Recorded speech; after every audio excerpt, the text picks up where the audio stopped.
2001, and I started here not as someone who had cancer, but in response to 9/11. I thought it was important to do something in response to all the negativity that was happening in the world. So I started to volunteer here that fall, and I have been a member ever since.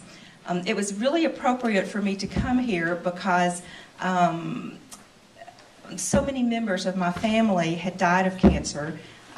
My grandmother, my great-grandmother, my beloved aunt, and it was, pretty strong line in my family. So I was going to honor my family. And all of that was well and good, and it was kind of packed away in a nice little box that I could do something for these people that I really loved and cared about, but it really didn't touch me that much until 2007, when my gynecologist said, you should just go to the Vanderbilt Hereditary Risk Clinic because you've had this in your family and you should see what's there.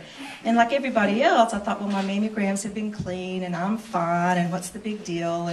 And so I had the mammogram, which I'd been having, but I had the one at Vanderbilt.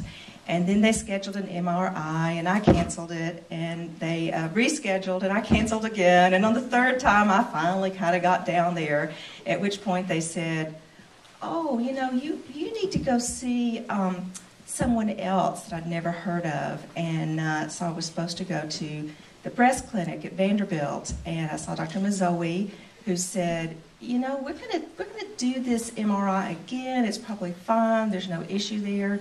So we did the MRI again, and there was an issue. I had breast cancer, and they found it through this baseline MRI that wasn't supposed to be diagnostic.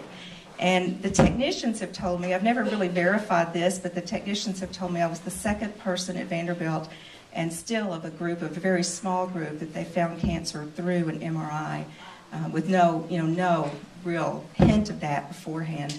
So now, of the 6 female cousins in my family, 5 of us have breast cancer. This summer, 1 cousin died, which is just something we're still recovering from. And the others, including myself, were doing fine. But I've continued at Gilda's. This will be my 4th half marathon raising money for Gilda's. And it feels really good. So it's a terrific organization.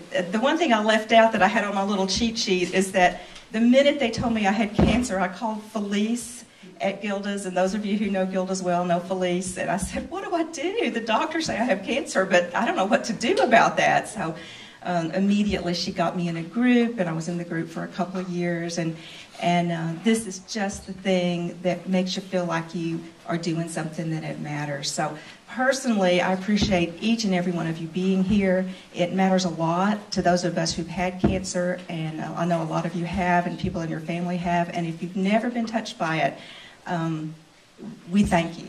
So thanks very much.